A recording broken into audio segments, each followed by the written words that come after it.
Deus nosso Pai, Jesus, mestre e amigo, agradecemos pela oportunidade do estudo neste sábado, neste domingo, no qual o Cristo volta aos nossos corações, que possamos comemorar a vida de Jesus, o seu amor, sua presença, que possamos aprender com os conceitos da mediunidade para crescer, para melhorar e, acima de tudo, para amar. Fica conosco, Senhor, hoje e em cada momento. Que assim seja, graças a Deus. Então vamos lá, né, gente? Hoje mesmo nós vamos estudar o capítulo 11, né, que é o desdobramento e serviço, né? Nós vamos falar um pouquinho de desdobramento, né? Que hoje nós vamos conhecer o Antônio Castro, que é um dos médios lá da equipe, né? E o Antônio Castro, ele tem a faculdade mediúnica de se desdobrar, ou seja, ele entra em transe e ele se percebe fora do corpo e ele consegue ir a determinadas regiões, né?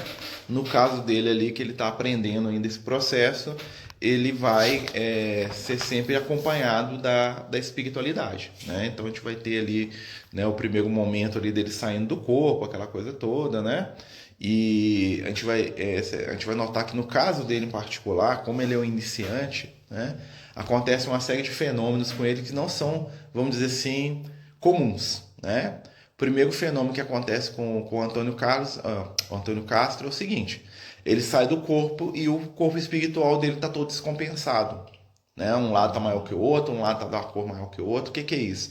Isso é apenas a energia vital dele, que ainda está presa no corpo físico. Na verdade, o que acontece? Quando ele sai do corpo, ele arrasta uma parte da energia vital dele, e essa energia vital cria essa forma esquisita para ele no mundo espiritual. Tá? Isso tem um outro livro do André Luiz, tem um fenômeno muito parecido com esse, só que o espírito ele dá uma forma a essa energia, né? Que é o fenômeno lá do livro Libertação, que o André Luiz vai na casa do médico. Não sei se você sabe dessa história. Tem um médico passando, eles vão atrás lá do médico lá que cuida da personagem lá principal.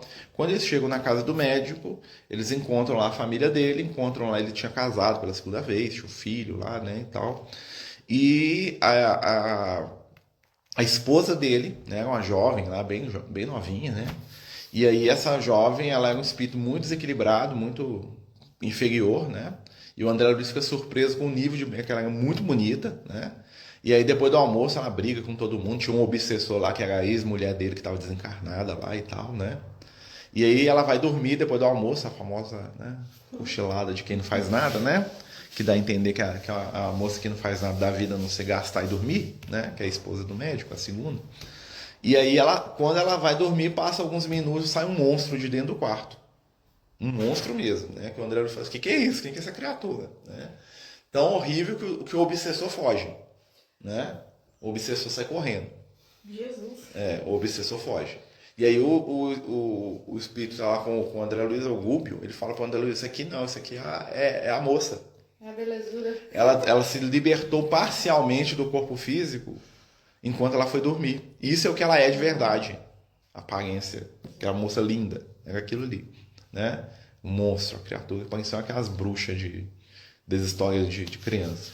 E aí o que acontece? O André Luiz assusta, né? Ele fala assim, isso aí é a energia espiritual dela que ela aglutina e o corpo dela, espiritual, toma essa forma. É a mesma coisa que acontece com o Antônio Castro aqui. Só que no caso dele, o que acontece? Como ele saiu ali e a espiritualidade não teve tempo ali de trabalhar a energia, e até porque eles queriam mostrar isso para ficar no conteúdo do livro, o que acontece? A energia está toda sem forma. Aí parece que ele está com duas cores, um lado de uma cor, um lado de outra, né? E aí o que vai acontecer? A espiritualidade vai fazer ele voltar para o corpo físico. Quando ele volta para o corpo físico, é como se ele entrasse dentro de um molde. Né? Lembra que o corpo físico funciona como um molde para o corpo espiritual? Quando ele volta para o corpo físico, ele recupera a forma e ele sai de novo. É como se eles pegassem, ele jogasse dentro da forma, tirasse de volta, e aí ele volta com a forma mais equilibrada. Tá? Por isso que muitas vezes uma das terapias que usa, né? É o repouso. Né? Porque quando você está no corpo físico, o que acontece? O corpo físico ele ajuda a estruturar o corpo espiritual. Por isso que muito espírito suicida, eles às vezes têm gestações que duram pouco tempo, né? Mas esse pouco tempo, uma semana, um mês, lá, 3 meses de gestação, é um momento que o corpo dele está sendo remodelado, entendeu? Para ele é ótimo, para a família é uma prova. Exatamente, exatamente. Vai voltando ali, é um processo lento, né? Para ele é muito bom e para a família é uma prova, entendeu? Para a mãe. Você contou, eu acho, né, que quando o espírito sai no molde, ele Quando ele suicida, né? Um rapaz que ele pulou na linha do trem. E aí o trem espedaçou ele todo. No plano espiritual ele tinha essa forma. Ele era um monte de pedaço. Imagina, que coisa horrível, né?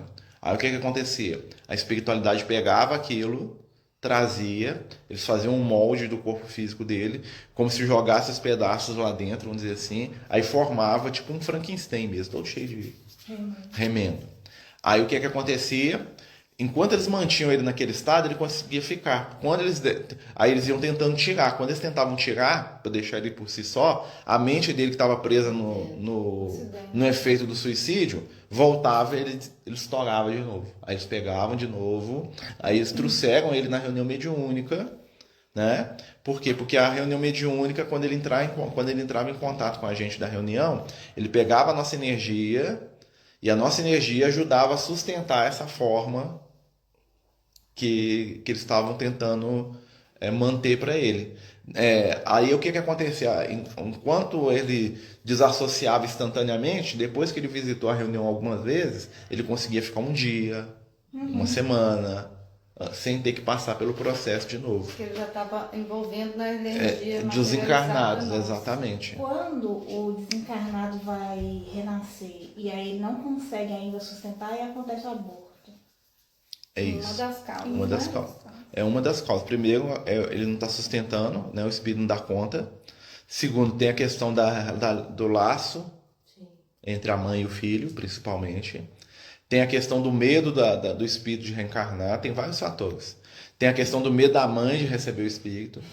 Tem a questão da energia, às vezes, do pai, né? Se o pai for presente, né? Que seria o natural, mas infelizmente não é, né? Então, às vezes, a energia do pai é contrária à energia do espírito, ou vice-versa, né? Então, assim, existem esses fatores todos, né? Então, por exemplo, às vezes, para você permitir uma encarnação, você tem que ter todo um conjunto de coisas. Você tem que dar certo com a energia do seu pai, da sua mãe. Você tem que estar fortalecido, você tem que se sentir confiante da sua mãe, do seu pai, para você não ter medo, né? Isso se você não estiver trazendo algum trauma espiritual, um suicídio, alguma coisa assim, né? Você tem que fortalecer a mãe, né? Porque a mãe ali, ela vai... O que acontece? A gestação é um feito mediúnico, gente. Né? É uma materialização de espírito. Né? Então, durante o período da gestação, a mãe ela está mediunizada pelo reencarnante o tempo todo. Por isso que muitas mulheres mudam a personalidade, né? Pro bem ou pro mal. Muitas pessoas, às vezes a mãe, né? Ela costuma não gostar de alguma pessoa e ela volta a gostar, né? Fala assim, não, mas agora eu tô achando fulano tão legal, porque o espírito tem afinidade. Às vezes o contrário, não suporta mal olhar pra cara daquela pessoa. Dizem que... Exatamente, tem casos, por exemplo, que a mãe não suporta olhar pra cara do pai, do marido, do companheiro. Por quê? Porque o filho é averso àquela pessoa e às vezes tem uma situação de disputa. O marido fica distante da esposa. Exatamente, tem um ciúme, alguma coisa assim, tipo assim, tem uma invasão entre nós, tem alguma coisa esquisita, né? Então, assim, é uma série de fatores que tem que ser trabalhados, né? Para ajudar esse espírito aí que tá... Eu já tive 3, você vai passando vários filmes na minha cabeça. Mas são 3 espíritos diferentes, cada um com suas características, por isso cada gestação é diferente da outra, né? E, então, por isso que as mulheres que são médiums têm maior facilidade de ser médium. E dizem que quando o bebê passa pela gestação, pela mãe, né? Passa pela mãe, é como se a mãe absorvesse mesmo muitas coisas. Acho que eu li, não sei, em algum lugar, como se fossem toxinas, é como se fosse um filtro do espírito. Ela ajuda o espírito. Claro. Então, tem gravidez com muito enjoo. Sim. Por isso que a grávida, além, né, do processo todo fisiológico, o processo de fazer aquele tanto xixi, né? Ela tá ali eliminando toxina dela e do espírito. Com certeza, porque você vê, na reunião mediúnica não acontece isso. O espírito vem necessitado, aí ele suga, ele drena a sua energia ali, e às vezes a pessoa sai exausta. A gestação isso é a longo prazo. né? Claro que aí o corpo físico tem mecanismos ali que facilitam o processo, né? Mas é né? Uma materialização de espírito, que é o contrário do desdobramento aqui que nós estamos No estudando. Ícaro Redimido fala isso demais, é muito legal. Muito legal. Quem não leu, lê esse processo, sabe, do suicídio, do reencarnante. É muito legal. Tem um outro livro também que fala, acho que assim, Gestação Sublime Intercâmbio. Eu não lembro quem que é o autor. É um livro muito antigo, também espírita, que fala dessa questão dessa troca entre Sim. a mãe e o feto, né, o espírito. Aqui, ó, nesse capítulo aqui, o Hilário Silva, ele fala do negócio que eu vi falando, que é do livro lá do Gustavo Gelo, lá que chama Exteriorização da Sensibilidade. Lembra que eu falo? Adoro isso. É, o que Isso na yoga a gente estuda. O que é exteriorização da sensibilidade? É quando eu concentro, a minha alga dilata. À medida que a minha alga dilata, o que acontece? Eu começo a perceber mais o plano espiritual. Né? Então ele está fazendo isso aqui, a sensibilidade. Essa alga azul e vermelha que fica no corpo dele, se alguém encostar ali, ele vai perceber. Tá? E o nível da alga tá muito a ver com o nível evolutivo. Quanto mais evoluído o espírito, mais ele dilata a alga dele. Entendeu? Por isso que o Chico Xavier às vezes sabia o que estava acontecendo em outra sala, né? Teve lá, acho que foi na década de 50, lá o pessoal lá da União Soviética veio fazer uns testes com ele lá, porque os russos adoravam esse negócio de extrasensorial, né? Eles tinham um estudo, eles tinham uns estudos muito interessantes sobre essa questão de alga, de energia, né? E aí eles vieram aí e mediram a alga do Chico, deu 15 metros. Eles conseguiram perceber ela em torno da região de 15 metros, né, ao redor do ambiente onde ele estava. Eles percebiam a energia que é aquela máquina Kirlian, né? Tá? E aí cada um de nós tem a sua alga. Então, à medida que a gente faz, quando a gente faz prece, a nossa alga dilata. Por isso que brilha. Por isso que nos livros, né, o pessoal fala, tô fazendo prece, e começa a brilhar. Alguns, né? Nem todo mundo. Né? Porque tem gente que faz prece, o negócio até murcha, né? Mais, né? Porque, Atrai né? mais treva. Eu lembro lá do Cada das Donas, lá do livro da Patrícia, lá que elas foram fazer prece, lá a Patrícia ficou toda feliz, lá vai rezar pra mim. Cadê? Né? Não teve nada. Lá no túmulo dela, ela foi lá visitar o túmulo, né? Não sei porquê ela foi lá, mas foi. Né? Mas assim, isso depende muito da pessoa para pessoa. Né? Então, assim, por isso que os espíritos localizam as pessoas. Né? Qualquer espírito mediano, ele consegue perceber o nível a energia da outra pessoa por causa da alga. Ele olha para a pessoa, ele vê a alga da pessoa e fala assim, esse aqui né? Não só o tamanho, mas também as tonalidades, as energias, aquilo que a pessoa está. Então eles se aproximam e se afastam às vezes por aquilo, né? Pela vibração. E aí o que acontece, né? Dentro aqui do quadro da história aqui, tinha um companheiro da reunião deles que tinha desencarnado, né? E aí a espiritualidade vai levar ele, né, numa região do plano espiritual onde está esse companheiro, né, para poder visitá-lo, para poder trazer uma mensagem para o grupo ali, né, uma mensagem para a equipe. Aí nós vamos ver como é que funciona o processo de desdobramento. Ele sai do corpo, né, e os espíritos conduzem ele quase que como se fosse um deficiente mesmo, que não consegue se mover, né, porque ele não sabe se portar no plano espiritual, ele não dá conta, né? Mas eles conduzem ele, né? É interessante que eles colocam tipo um freio de cavalo nele, aquele negócio, né? Para ele não enxergar tudo que está acontecendo, né? Para ele não perceber o ambiente onde ele estava, e eles levam ele, né, para uma região do astral superior, né? E é bem rápido ali, né? O negócio ali é coisa de minutos, né? E ele mesmo assim ele fica com medo, né? Na mente dele ele percebe um rio, ele percebe alguns ambientes espirituais, mas, né, dos quais ele tem medo, né? Porque ele não está acostumado com o processo, né? Porque o desdobramento ele é uma das mediunidades, né, que é mais assustadora, vamos dizer assim, para o médium iniciante, porque ele perde mesmo o senso de alto e baixo, né? Então ele perde muita coisa do sensorial. O que acontece? Se você estiver desdobrado e você estiver em pé aqui, você não sente o seu pé em contato com o chão, né? Parece que você está escorregando em gelatina. Aí se a pessoa for muito... Entendeu? Ela entra em desespero. Aí aquilo só vai piorando o processo, porque a espiritualidade meio que tem que carregar a pessoa, né? E ela está ligada com o corpo físico. Então o que ele fez? Ele foi, levaram ele lá no companheiro, né? E à medida que ele via, o corpo físico dele reagia e o corpo físico dele agia como se fosse um aparelho de som. É como se ele estivesse com um microfone e o corpo era a caixa de ressonância, a caixa de som que ia falando, ó, tô vendo isso, tô vendo aquilo, né? Normalmente, desdobramento, quando a gente vai no desdobramento, o médium ele vai descrevendo o que ele vai percebendo, né? Ele vai descrevendo por olha, estou num lugar assim, estou num lugar assado, estou numa região assim, estou vendo uma pessoa, estou vendo isso, estou vendo aquilo, tá? Tem um outro fenômeno mediúnico que chama dupla vista, que também às vezes funciona assim. O médium vê as coisas que estão acontecendo à distância, né? Que é até mais comum. Mas na verdade ele não está lá, tá? Quando o médium está lá, quando tem o desdobramento, você se vê lá, é como se você estivesse lá mesmo, entendeu? Não é um processo mental, é um processo... Se vê e sente o negócio. Sente, você anda, você vê lá os lugares, você vê, né, com a riqueza de detalhe. Parece que você tá naquele negócio de realidade virtual, né? Já viu aqueles óculos, né? Aí é aquilo ali, só que com cheiro, com gosto, né? Então, assim, e você percebe o ambiente a tal ponto que você consegue descrever o que você tá vendo lá. Claro que você não percebe tudo, né? Porque bobo é quem acha que percebe tudo, né? Mas que tem uma certa riqueza de detalhe, tem. Né? Os estudos que eram feitos com o pessoal que desdobrava antigamente não eram na questão espiritual, era na questão material. Então o que eles faziam? Normalmente eles colocavam a pessoa, né, para ela ver o que estava acontecendo em uma sala perto, ou um lugar físico perto, para o cientista lá, para a pessoa que está lá fazendo, né, gabaritando lá o teste, né, ir lá marcando, ó, o que tem na outra sala ali? Ah, tem um copo. O que tem desse copo? Ah, tem água. Você tem certeza? Você consegue sentir o gosto? Né? Os testes das cartinhas. Lembra das cartinhas que o cara pegava assim? O que tem na minha carta aqui? Né? O que ele estava pensando?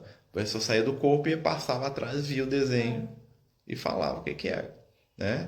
Esse teste era muito voltado para percepções materiais. Não tinha muita questão da percepção espiritual. Tá?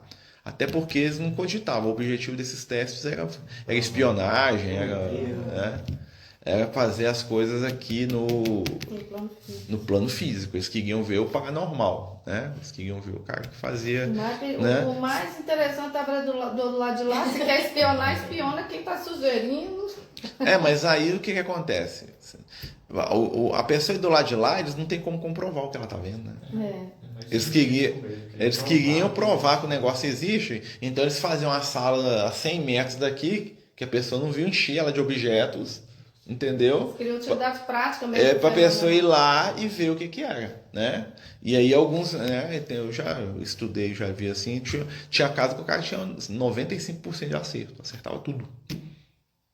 E era sempre, e normalmente, por que não ia muito para frente? Normalmente quem tinha maior taxa de precisão eram mulheres na faixa etária de 8 até 14 anos. Que era a mesma faixa etária das médias do Kardec. Né, das meninas lá. Interessante, né? Eram mulheres nessa faixa etária que tinham maior taxa de sucesso. Por que que não era o que eles queriam? Eles queriam adultos. Né? Por quê? Porque eles queriam adultos para poder fazer espionagem, essas coisas, né? O objetivo era esse, né? Por isso que eles aposentaram. Essas pessoas perderiam essa mediunidade, essa capacidade? Não é que perderiam. O que acontece? Quando é mais jovem, né, o próprio padrão de vida da pessoa facilita, né?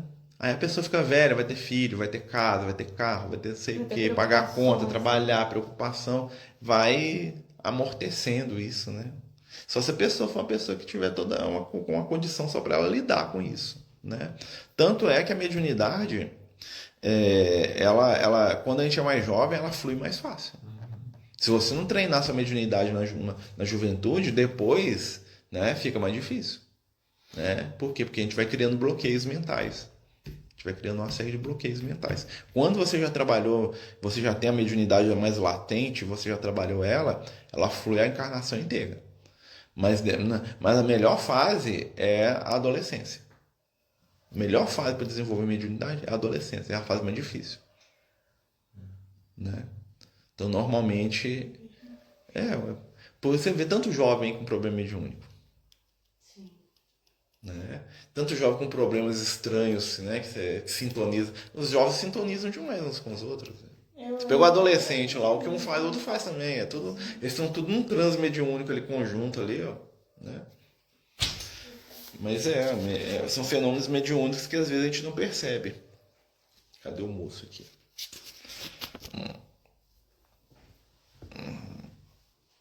Ah lá, tá.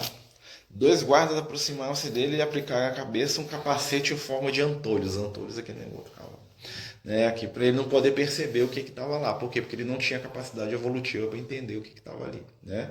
Você vê que nesse grupo aqui tem muita gente nova e tem muita gente que já está lá há muito tempo, né? É porque antigamente os grupos mediúnicos eram assim, né? A pessoa entrava lá meio que de paraquedas, né? Ia aprender lá dentro, né? Então, assim, imagina, você pega um moço desse aqui, que se tiver aqui uns 25 anos de idade é muito, ele está dentro da reunião mediúnica, né?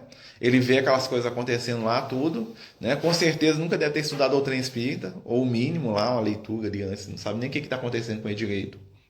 E ele está lá dentro da reunião, né? Então, quando ele começa ele tem a percepção, mas ele não tem o entendimento do que está acontecendo com ele. Então, o que vai acontecer? Ele vai ter medo. Ele fica preocupado, né? Fala assim, mas gente, ele está na sala de reunião, a espiritualidade está ajudando, né? Mas no caso em particular dele aqui, não, ele está assustado, ele está com medo, ele não sabe o que está acontecendo, né?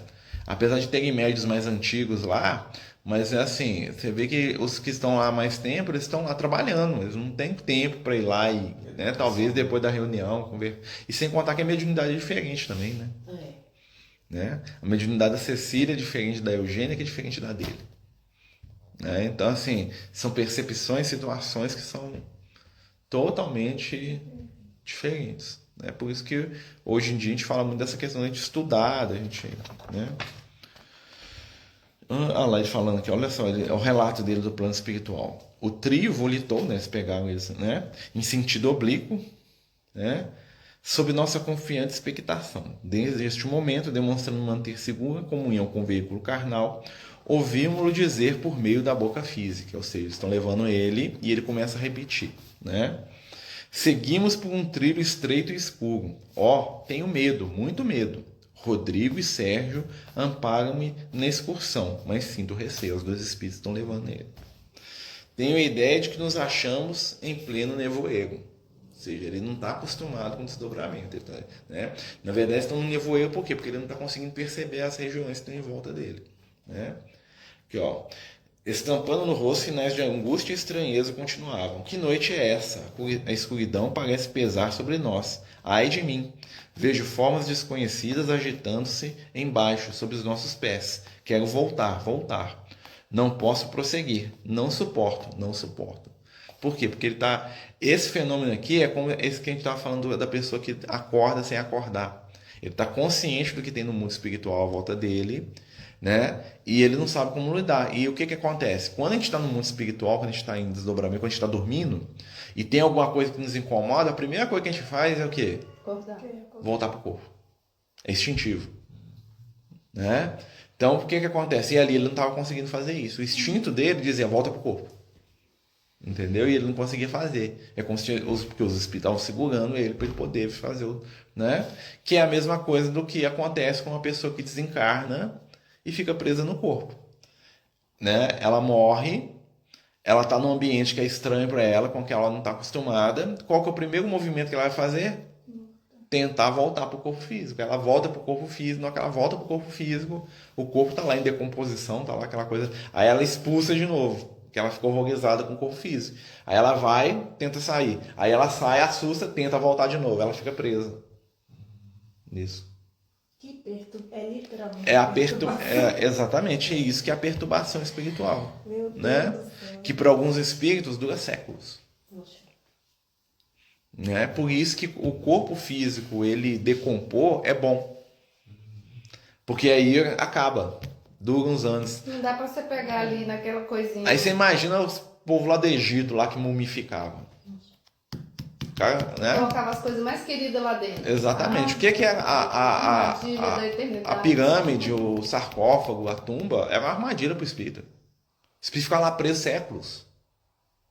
Escravizado naquele corpo lá que não ia voltar nunca. né? Cheio de ponto de coisa que ele gostava da encarnação dele, né?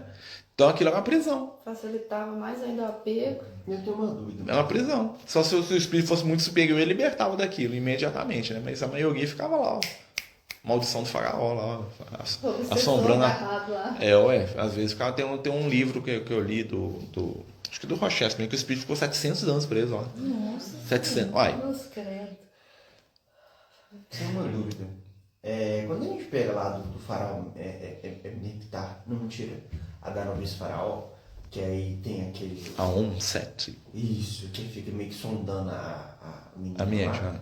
E aí, tipo assim, quando ela vai em sonhos, ele ainda tá, tipo, num banquete com... Aquilo ali seria tipo É o plano espiritual deles lá. Mas Eles estão é uma região espiritual, né? Só para explicar o que acontece. O Hermínio Miranda, ele estuda uma médium que ela foi numa encarnação passada, ela tem uma lembrança de vida passada, ela foi uma princesa egípcia. E ela foi casada, era concubina de um faraó chamado Sete, né? Que é o pai do Ramsés, lá, o famosão, né? E aí o que acontece? Quando ela desdobra, ela vai para uma região do plano espiritual, que é no Egito, e lá nessa região, né, que é o campo de juncos, né, que é o paraíso egípcio, tá cheio de espírito egípcio lá, inclusive o próprio faraó, né?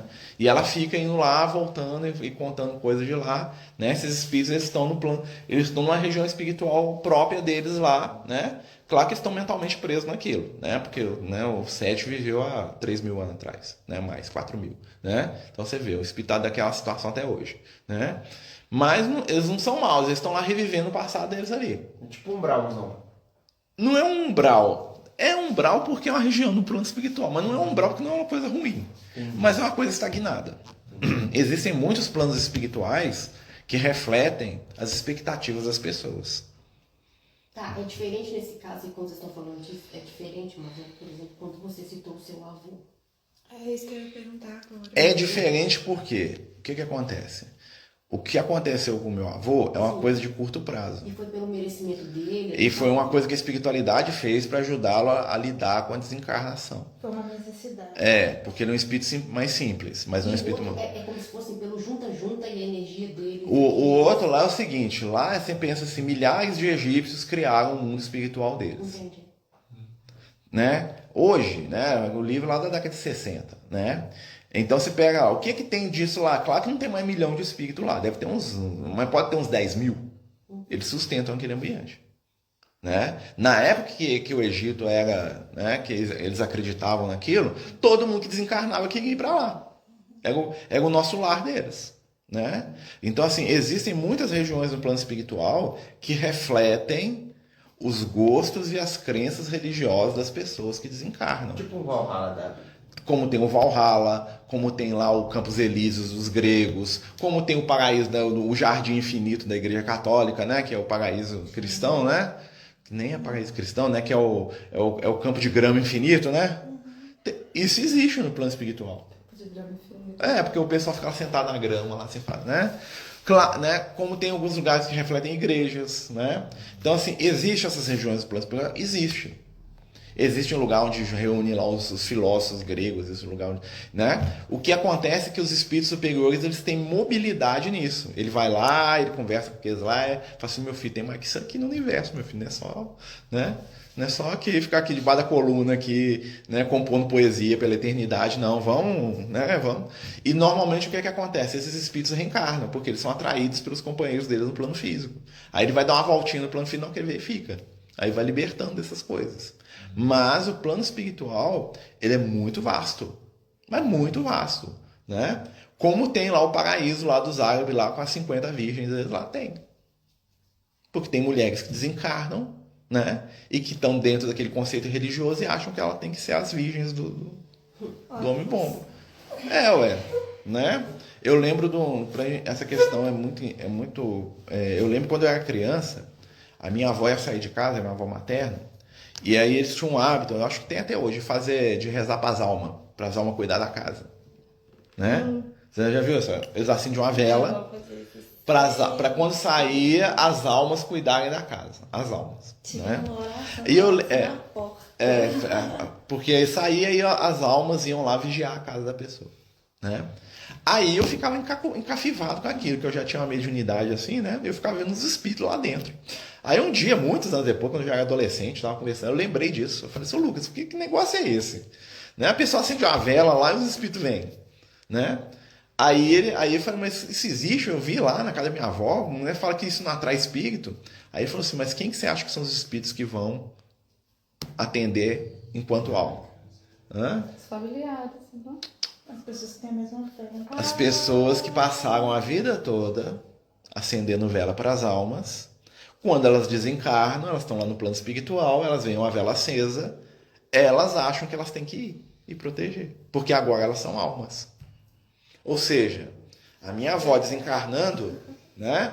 Não são os familiares. Se ela vê alguém acendendo uma vela, ela vai se sentir atraída para ir lá.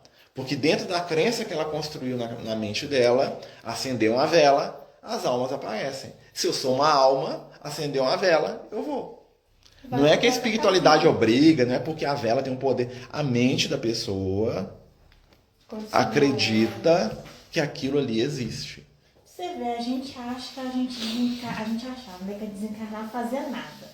Aí a gente arruma coisa pra fazer desencarnar, sem saber às vezes que nem desencarnou. Exatamente, porque a maioria das pessoas pensa que está encarnada, então ela fica repetindo o padrão da vida material. Por que muita gente fica no plano físico? Porque acha que tem que trabalhar, tem que fazer. Imagina uma pessoa que é muito materializada. Ela desencarna, ela vai, não, tem que trabalhar, eu tenho que... Vai. E trabalha. E vive uma vida paralela nossa, e cria um mundo dos sonhos para ela lá. Desencarna e continua aqui, pobre, ninguém... Gente, ninguém lembra, cara, melhor todo filme que mundo explica ninguém. isso, Sexto Sentido. Né? O psiquiatra lá, para ele tá trabalhando, né? Ele mesmo bloqueia tudo que pode mostrar para ele que ele tá desencarnado, né? E ele vive como se ele tivesse encarnado. Entendeu? E não é uma pessoa burra, mas é um espírito cuja mente está presa numa determinada situação. Aí nós vamos entender a questão do desdobramento. Porque para esse médium aqui, está implícito no texto aqui, né? O Castro. Para onde será que ele devia ir quando ele desdobrava?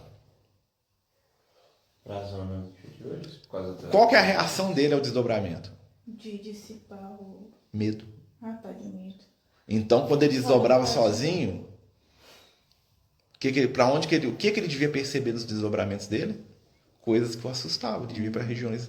Tanto é que quando ele repete o processo, ele tende a ter medo do processo. Então, imagina ele jovem, com seus 15, 16, ele devia já ter um desdobramento antes de chegar na casa espírita. Todas as experiências que ele devia ter nisso deviam ser experiências que causavam medo nele. Medo nem sempre pode ser um espírito que está perseguindo, mas o medo desconhecido. Tá vendo que ele fala assim, uma névoa, tem alguém aqui, mas ele não fala que alguém é às vezes alguém que está ali é a própria espiritualidade que ele não está percebendo. Como ele não sabe lidar com o processo, aí que está a questão da mediunidade. Como ele não sabe lidar com o processo, ele sofre com aquilo. Né? E aí quando a espiritualidade, mesmo os espíritos de luz levando ele fica com medo. Não tem gente que desencarna e foge dos amigos espirituais? Foge, tem medo. Minha mãe morreu, ela é fantasma. Foge. Né? Vem por mim. Né? Você não é minha mãe, não. Você é sei lá o quê. Minha mãe tá morta, tem 20 anos, tá louco? Né? Não tem gente que é assim? Então, assim, a mente é tudo. Então, quando a gente fala que quando a gente desencarnar, nós vamos para onde a gente quiser, o negócio é brabo. É brabo. Né? A maior região do plano espiritual são os chamados campos do sexo. Tá? 80% da população encarnada está numa região dessa. Inclusive encarnado. Vai dormir, ó, né? Só esvazia os que estão acordando lá do outro lado do mundo, lá na Ásia, lá no Oriente Médio, lá, que é, né? E vai os nossos aqui, só vai trocando. Eu já li um livro que chama Sexo Além da Vida. É isso mesmo. É isso aí. Quer falar, Pedro? Eu queria perguntar a diferença do desdobramento quando a gente dorme com esse induzido aqui. Porque ele teve algum problema, né, no duplo etéreo dele, que foi desbalanceado, teve que voltar, sair de novo. Quando a gente está dormindo, é natural? É natural, é mais fácil. É mais fácil porque a nossa mente não impõe barreira. Todas as questões que aconteceram com ele aqui são barreiras mentais. É o medo, é o receio, né? Ele está despreparado porque está acontecendo. Quando você dorme, quando a gente dorme, o que acontece? Nós relaxamos a nossa defesa, nós passamos por um processo no qual nós estamos acostumados. Toda noite isso acontece naturalmente. Né? Por que a gente dorme, gente? Dois motivos da gente dormir. É a gente se aclimatar com a realidade extrafísica e a gente preparar para a morte. Né? Imagina se a gente não dormisse. A morte ia ser um terror muito maior. Né? Nós treinamos todo dia para morrer. Porque a morte é nada mais do que... A própria perturbação que a gente tem no sono é um resquício da perturbação que a gente tem durante a morte. Né? Aqueles sonhos confusos. É daquele jeito que a gente vai ficar no plano espiritual. O que muda é o quê? Um espírito... Ele pode ter um tempo curto de perturbação, outro pode ficar séculos. Tem espírito que reencarna na perturbação. Ele desencarna perturbado, fica perturbado no plano espiritual, não sai da perturbação, né? Às vezes obsedia um parente, um conhecido lá sem nem perceber, como se fosse um parasita mesmo, e reencarna. Isso É, galera. é compulsório. Hã? A galera induz, não, é muito... Não precisa induzir, né? Eu sou traído, entendeu? Eu desencarnei. Aí tá lá minha neta, minha filha, meu filho, meu neto. Eu fico em torno da vibração deles. Eles comem, eu tô alimentando junto com eles sem perceber. Aí no dia que eles têm uma relação sexual lá, eu já tô ali do lado, ali, ó. A espiritualidade só monitora e tá ali naquele ambiente ali, beleza. Se ele sair dali, nós vamos ver o que a gente faz. Mas eles estão sabendo, eles não precisam ir lá e fazer a reencarnação. Ó. Então, Dentro da regra aqui. Compulsório, né?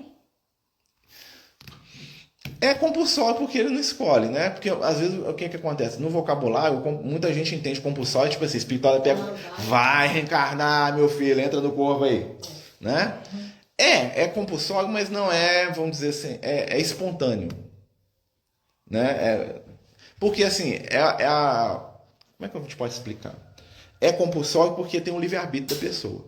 A inferioridade dela faz com que isso aconteça naturalmente. Segue a lei da natureza, é igual animal. Pra gente poder... Né?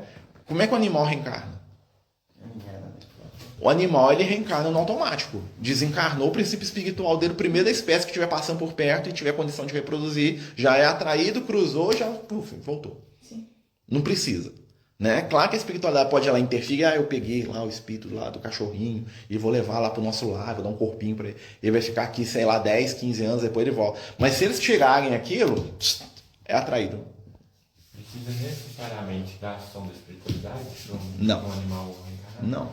Não, é natural. Inclusive, não precisa também para a maioria de nós. A maioria de nós, né?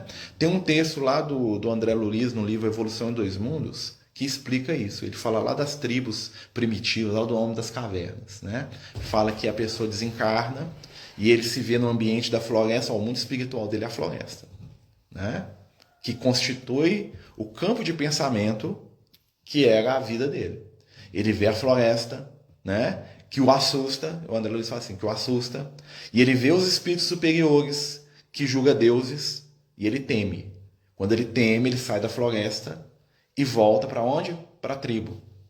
Lá na tribo, né, ele se sente acolhido pela vibração do grupo. Lá ele é lembrado, aí o pessoal começa a lembrar dos que morreu, porque ele voltou, né? E eles começam a fazer rituais para ele, né? E aí no calor tépido, né? Fala assim, o André Luiz esse termo, né? Os seus descendentes, né, se unem lá dentro da tribo e o espírito já reencarna. E vai repetindo o processo. Vai repetindo o processo. 10 vezes, 100 vezes, 1000 vezes. Até que um dia, quando ele vai lá na floresta lá, ele, com muito terror, ele, ao invés de fugir dos espíritos que estão aproximando, ele fica lá escondido atrás da árvore, tentando aprender. Aí começa o contato espiritual. Aí esse aí vai reencarnar e vai ser o pajé. Vai ser o líder religioso. Vai botar um esqueleto na cabeça assim e falar assim, agora eu sou o porta-voz do espírito. E é com ele que a espiritualidade vai tratar. Vai ensinar a agricultura. É assim, gente, é um processo lentíssimo. Entendeu? Então a espiritualidade não precisa ter esse trabalho de ir lá, pegar. Em alguns casos eles podem interferir, às vezes eles querem ajudar o espírito a atenuar alguma questão kármica. Não, ele ia nascer todo, né? Então nós vamos dar uma atenuada aqui. Mas se deixar, vai no automático. Eu tenho duas dúvidas. Primeiro, em relação a isso do plano espiritual que a gente mesmo que cria, né, plasma, quando os portugueses vieram para cá tal, e começou a colonização, como que se poderia ter sido O mundo espiritual É. está lá no livro Nosso Lar. O André Luiz, o Clarence descreve para o André Luiz, não Clarence, não, Lísias, descreve, falou que quando eles chegaram, quando eles chegaram, as construções espirituais eram apenas as construções mentais dos indígenas.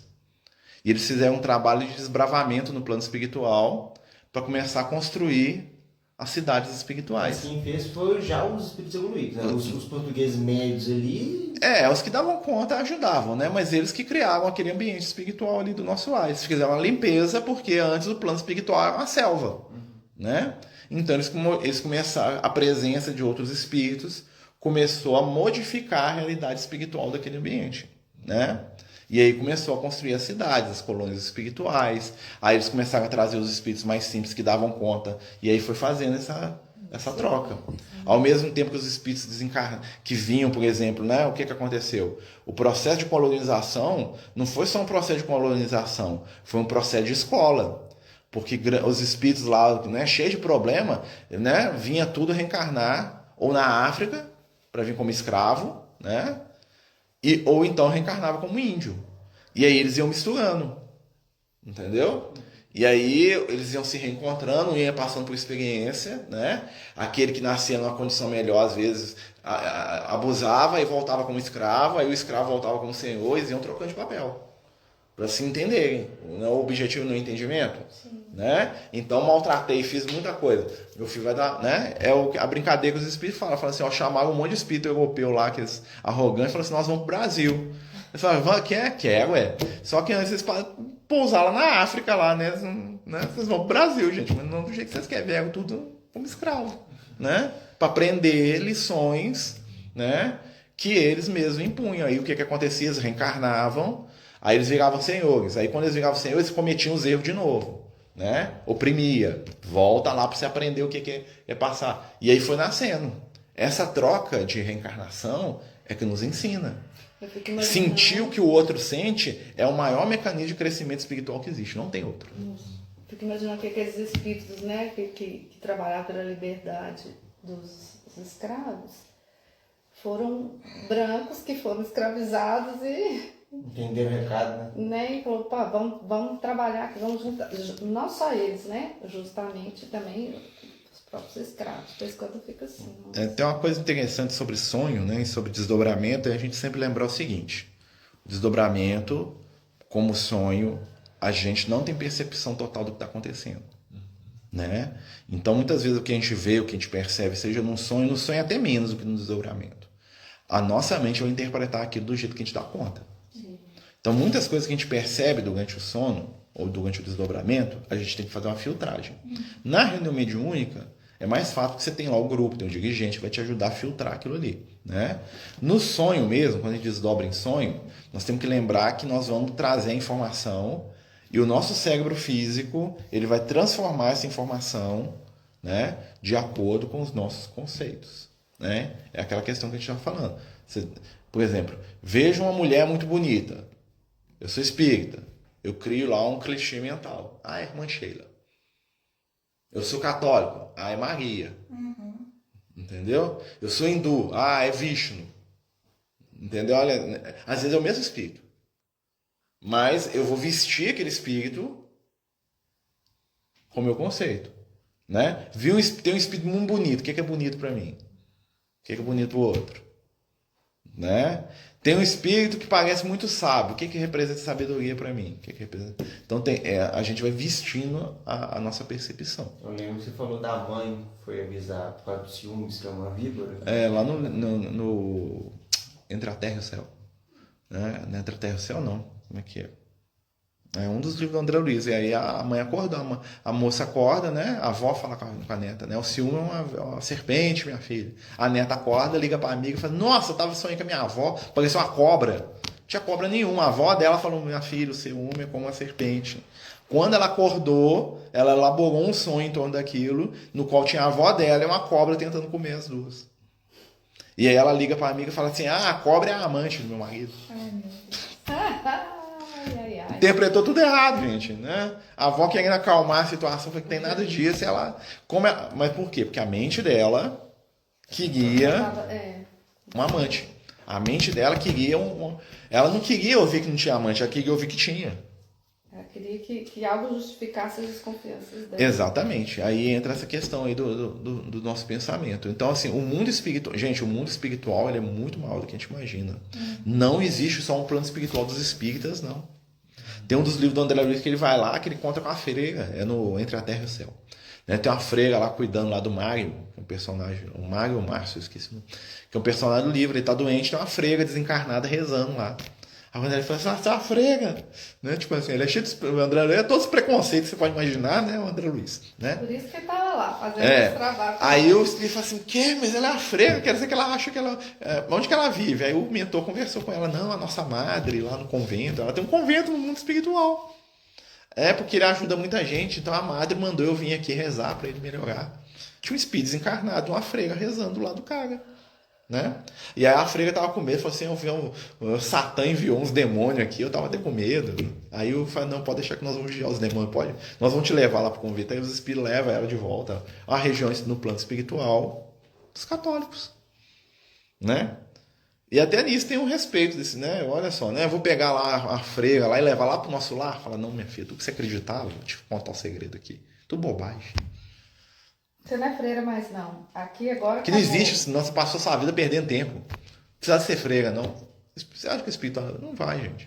Né? Se ela for uma freira com a mente mais aberta, aí sim, eles chamam ela, vem cá, vamos te contar uns negócios aqui. Né? E aí a gente pensa, será que quando a gente chegar do lado de lá, a gente vai ter a mente aberta para aprender as coisas que a gente não sabe? Deixa eu falar uns negócios aqui, ó. Você aprendeu essas coisas aqui, mas tem isso e isso que está além. Tá pronto? Ah, tá, não, fica aí na colônia aí mais 500 anos aí, meu filho, quando você melhorar. Né? Então, tudo isso tem a ver. Né? Mas por que existe o desdobramento? Exatamente para a gente poder entrar em contato com essa realidade que está além da gente. Né? E o que acontece? A gente, quando a gente desencarna, nós vamos para a região espiritual que nos atrai. Por isso que às vezes é difícil reencontrar algumas pessoas, que elas estão tão bem lá onde elas estão, que elas não querem sair. Né? Mesmo que a gente considere que o que elas consideram que é bem, é ruim. Tem espírito que quer sair do umbral, não, gente. Eles não estão fazendo esforço para sair do umbral. Não. Você vê lá nos livros do André Luiz. Os espíritos ajudam, mas eles estão com medo. Tá lá o fogo purificador lá limpando tudo, né? Ah, me recolhe aqui. Antes eles não queriam sair, não. É porque lá é agradável para eles, de alguma forma. Isso que é assustador, né? Tive um sonho engraçado. Tive um sonho que eu tava tipo, num ambiente assim e tal. Aí, quando passou um tempo, conversando com algumas pessoas, falou, aqui é umbral? Aí a galera, não, gente, vambora. Ele, não, eu tô de boa. Eu falei, não, pelo amor de Deus, gente, vamos sair daqui. Aí ele, não, eu tô de boa. Aí eu falei, bom. Gente, não tem ambiente que você vai que você não gosta? E que os outros estão achando o máximo lá? Sim. É isso, gente, né? Nem todos... Gente, o mal é um conceito que a gente tem que começar a aprender diferente de pessoa para pessoa. Né? Para alguns seres, uma colônia espiritual igual ao nosso lar é tormento. É inferno. Não tem nada que ele gosta lá. Não tem gente que vai viajar, que vai nos lugares lindos. Eu lembro de um tio meu que foi viajar com a gente uma vez, a gente foi passar num resort, nem lembro onde que era. E aí ele achou ruim o tempo todo. Negócio lindo, maravilhoso, né? Para criança, então, é fantástico. O cara reclamou do início ao fim. Não tem nada que ele gosta. Né? É igual menino na festa de adultos. Adulto rindo lá, enchendo a cara e os meninos lá. Vambora. E o pai e a mãe olham pra mim, você não sai. Gente, o que tem pro menino aqui?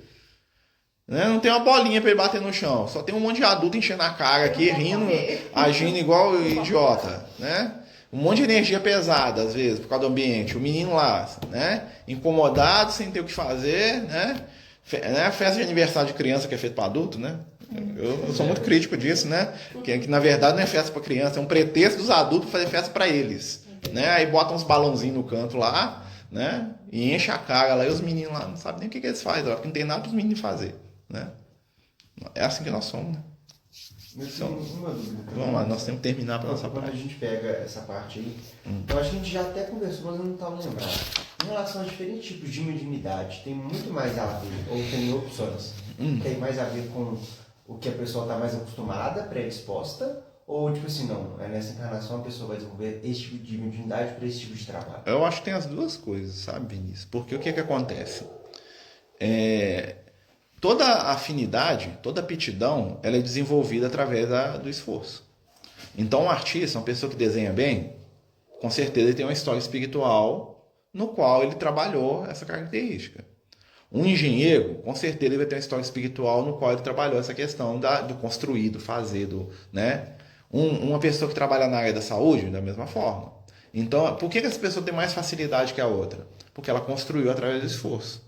A espiritualidade, ela pode te dar, vamos dizer assim, alguns bônus, mas normalmente é dentro da sua área de ação. Ou então dentro da sua área de necessidade, né? Porque tem muita gente que tem mediunidade, fala, fulano de tal tem mediunidade porque ele veio para resgatar. Às vezes não é nem questão dele vir resgatar. Às vezes é questão que a vida da pessoa, ele desequilibrou tanto que a área da mediunidade dele lá já está ativada ali, só que ele não sabe lidar com aquilo.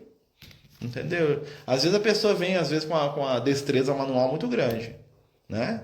Igual a história do moço lá que o Lucas nos contou uma vez, que veio para ser cirurgião e virou açougueiro. Ninguém cortava um bife igual a ele. Entendeu? Ô, desperdício. Ué, não, ele veio, a espiritualidade, ele reencarnou todo preparado para ser um cirurgião. E a espiritualidade deu um sistema nervoso para ele perfeito. Assim, na questão do tato, né? A questão dele da coordenação motora, cerebral, o motor cerebral dele, o motor fino dele é um trem assim, né?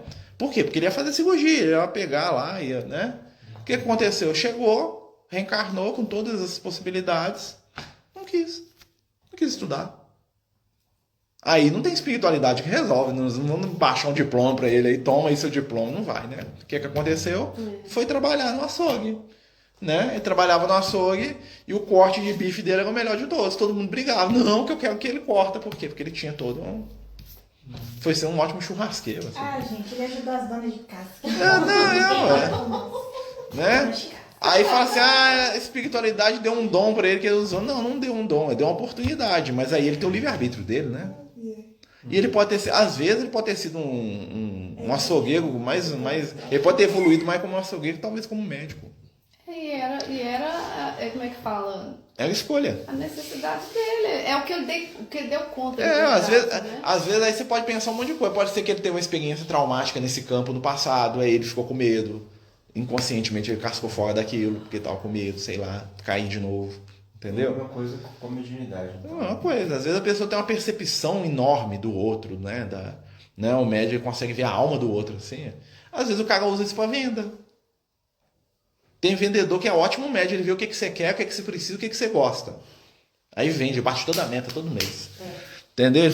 E aquilo que você não quer, ele faz você querer. Dá uma mediunidade. O cara tem um grau de empatia acima da média. Ele poderia ser um ótimo médium, ele poderia ser um ótimo professor. Entendeu? Um professor é médium. Né?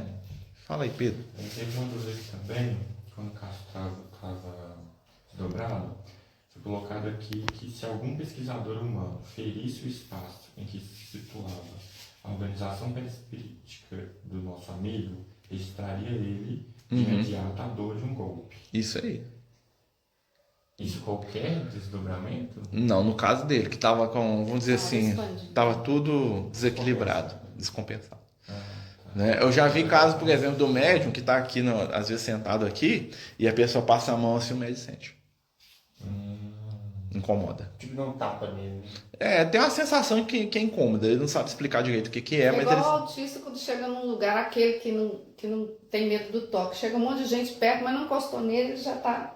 barulho. A sensibilidade tá aguçada, né? Tem a ver com isso. Tá? Normalmente o autista ele tem o campo álmico dele é bem aberto. Por isso que eles têm hipersensibilidade a alguma coisa. Às vezes é som, às vezes é toque, às vezes é barulho, às vezes é textura. Entendeu? Às vezes é o sabor das coisas. Né? Tem gente que não pode passar a mão em determinada textura aqui. Já viu? Tem a ver. Né? Tem causas aí. Claro que essas causas tem, né? Sim. Mas vamos lá fazer nossa prece pra gente terminar, né? Fechar os olhinhos, agradecer a Jesus pelo estudo, pela oportunidade, pedindo a Ele que nos ajude a seguir em frente, nos dê condição para amar, para aprender, e acima de tudo para respeitar.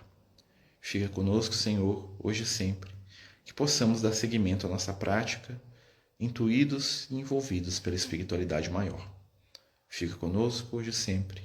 Amém. Então é isso, pessoal. Os Amigos do Caminho apresentam sua primeira obra literária, Versos do Caminho, uma compilação das mensagens do nosso amigo espiritual Lucas, à venda pelo WhatsApp 31 98827 3218. Toda a renda será destinada para o projeto Neurodiversos.